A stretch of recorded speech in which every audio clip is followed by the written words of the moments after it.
Greetings everyone, I'm Hoodie Angel Brandon, here with my follow-up thoughts for the Nintendo Direct Mini that just came out today. And I'm kind of surprised that the first Direct of the year is a mini Direct. And actually, for it being a mini Direct, they covered a fair bit, a bunch of games, and it was like 15 minutes in length. So it probably could have been a regular full-scale Direct. They probably have a few other things they could have shown or elaborated on because they went rapid fire on a lot of this. Didn't really talk about a lot of them. So well, I have thoughts on why it was a mini Direct, but I'll talk about that at the end.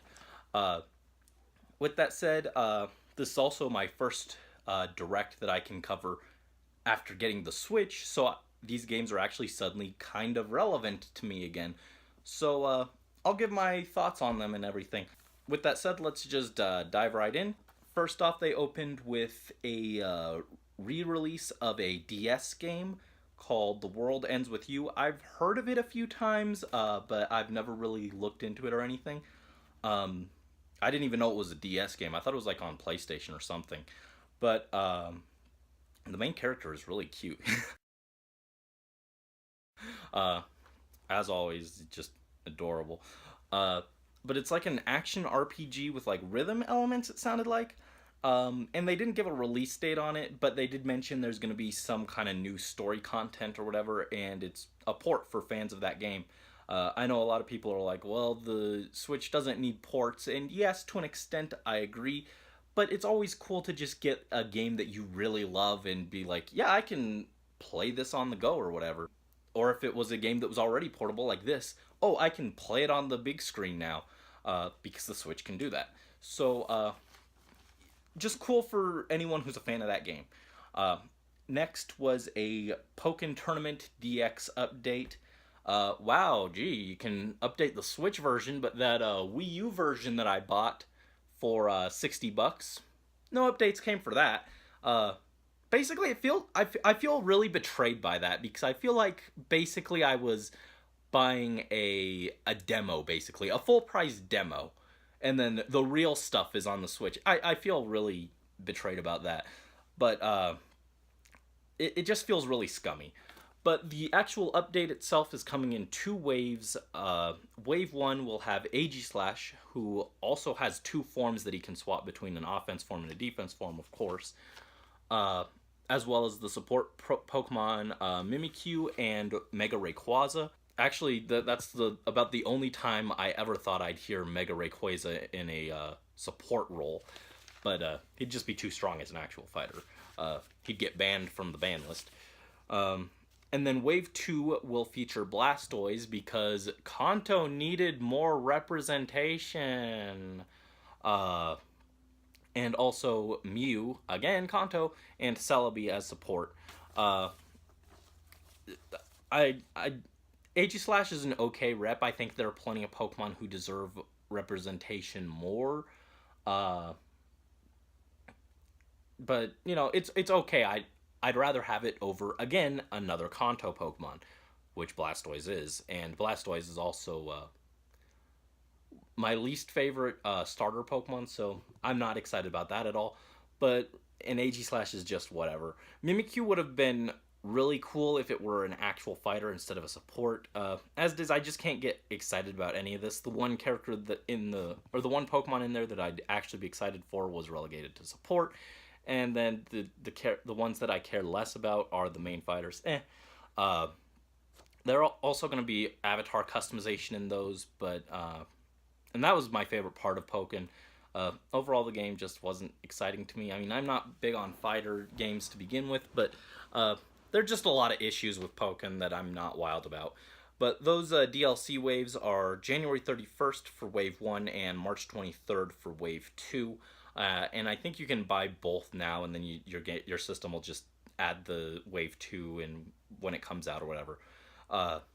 Following that, they moved to Kirby Star Allies, which I'm repping with my shirt today. I've already mentioned in the past that this game looks really interesting. They're taking that ability to have enemies follow you around as like a ally in the name, uh, and then combine powers and mix and match, which I thought was a new ability, or I thought that was new to this game. But apparently, it was in some older Kirby titles, which I didn't play. They're also adding new abilities. Artist and Spider are what they showed off, and Artist is actually a shout out to a character from one of those old games. I think it's Crystal Shards. It was a painter girl. I think her name was like Adeline or something. She was in the Brawl in the Family comics, if you remember those, as a fairly commonly recurring character. Which those are really good. You should go read them if you haven't for some reason. Uh, anyway, that's coming. That game's coming out March 16th, which is actually earlier than I expected. And it still looks good. It's still a Switch game that I'm looking forward to. I don't know if it'll be a day one buy, but it is one that I'd like to play eventually. Uh, and then I was talking about Pokken and scummy moves. Next up is Hyrule Warriors, which I also feel like has been handled in a really shady, scummy way. It's getting re released again because buying it on the Wii U for $60 or however much, 55, however much, uh, and getting that, and then it being released with new characters for the 3DS that were like exclusive for a while, wasn't already scummy enough. Now they're moving it again to the Switch. I just feel like they're just trying to milk it for all that money. Which, I mean, yeah, it's a company and they want more money, but it's like the game's been re-released like 3 times in 3 years. Like how many times? Or re-released twice in 3 years? Like seriously. Uh, and oddly enough, they're actually not including a whole lot more. It looks like it's just there's no new characters. It's just two new outfits for Breath of the Wild, Link, and Zelda, which go over the regular models.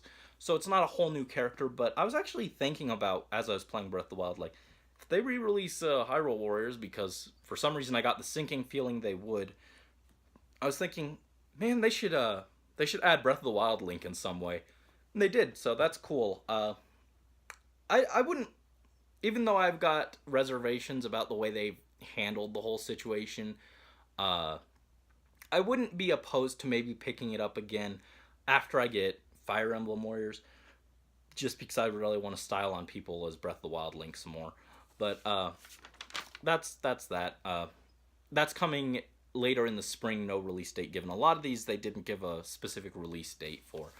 Um, After that, they moved on to Mario Tennis Aces, which I'm actually surprised we're seeing another Mario Tennis game again this soon because the last one they did, Ultra Smash for the Wii U, flopped hard. It was just, from what I understand, it was really bland. The new big thing was that you got big and it didn't do a whole lot. Uh, I passed on it just because, like, I'm not big on sports games as it is. But then, although actually tennis is the one sport that I kind of like, but it just didn't look interesting to me. This one, likewise, like it looked enhanced a little, but like the court still looked really basic. They didn't look like they had a lot of charm or whatever, but they didn't show a whole lot, so I can't make a fair judgment. But I'm just gonna say that I think it's a bold move of them to try Mario Tennis again so soon. Uh, and they're adding a story mode to this, which they say is the first thing. It's the first time they're doing that since the Game Boy Advance Mario Tennis. So, yay! I'm so excited to play tennis story mode. Uh, Not really. That's coming in spring again. No specific release date. Uh, After that, they got to a game called YS. I think it's pronounced Ys 8, which is coming in summer.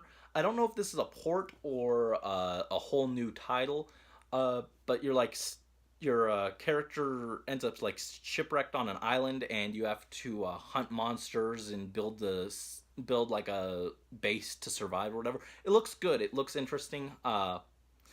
They kind of just went over that really quick, so they didn't elaborate a whole lot, but it looks interesting. Uh, and then they moved on to another update thing. A lot of this is updates and ports. So, uh, but this is a free update for Mario Odyssey. I always like when I see the word free because I am broke. Uh, and it's a update called Balloon World, and it has Luigi. I haven't gotten Odyssey yet. It's next on my list of games I want to get through and play. Uh, but it so I don't know if Luigi is actually in the base game or not. Please don't spoil it for me. If he is, but so Luigi basically gives you a balloon and you either hide it somewhere in a world or an area, just like try and find it and hide it best as you can, and then you can find other players' balloons that they have hit on their games, and it just looks like a interesting kind of like hide and seek type thing. And then they're also adding new outfits and filters for the photo viewer thing on that. Particularly of the new outfits they added, they were adding a sunshine themed outfit where he's got the special sunshine shirt from that game and the sunglasses, which was a really cool reward for collecting a bunch of shine sprites in Sunshine. Uh, so that's a cool little shout out. And that's coming in February. Just as a free update, always cool to get free stuff. So next, they moved into some more third party stuff. First up was something called SNK Heroines. It's like a tag battle fighter game. I've never heard of it, and I'm not huge into fighting games, but for a fighting game, it looked cute. It had cute little idol girls, well, not idol girls, but like idol ladies uh, fighting. So, I mean, if that's your thing, and that's coming in summer. Uh, they're also releasing another update, again, for Mario and Rabbids. It just features DK, and apparently it's going to have a bit of more story or something about DK. And that's coming later in spring. And then another port is Payday 2, which is coming in February. And it's going to have a timed exclusive character for the Switch version. Um, I know that's a game that a lot of people like, so cool. I personally don't really find it interesting, but eh. Uh, and then they had some other like smaller titles. They had one called Faye, which is super stylized and you kind of like it looks adventure platformy. Uh, it looks interesting. I like the art style of it a lot. That's coming February 16th. Didn't really elaborate on it. Uh, and then another action platformer called Celeste, which I've actually heard of before. I've seen it somewhere else. I can't remember where, but I remember thinking at the time that it looks really pretty. It's got this like pixel art stuff, and it looks good. And that's coming January 25th for the Switch. Uh, and then they're doing another port of Donkey Kong Tropical Freeze, which at this point, how many games are on the Wii U that they are like big games on the Wii U that they should just port over, like maybe Mario 3D World, Captain Toad, uh, Pikmin, Pikmin 3, and the obligatory Smash Bros. Like most of the other big games are on or coming to the Switch in some form, either as a port or a getting a sequel in Splatoon's case. Uh, just interesting. Like they're leaving the Wii U hard. Uh, but I've played Donkey Kong Country Tropical Freeze. It's pretty good.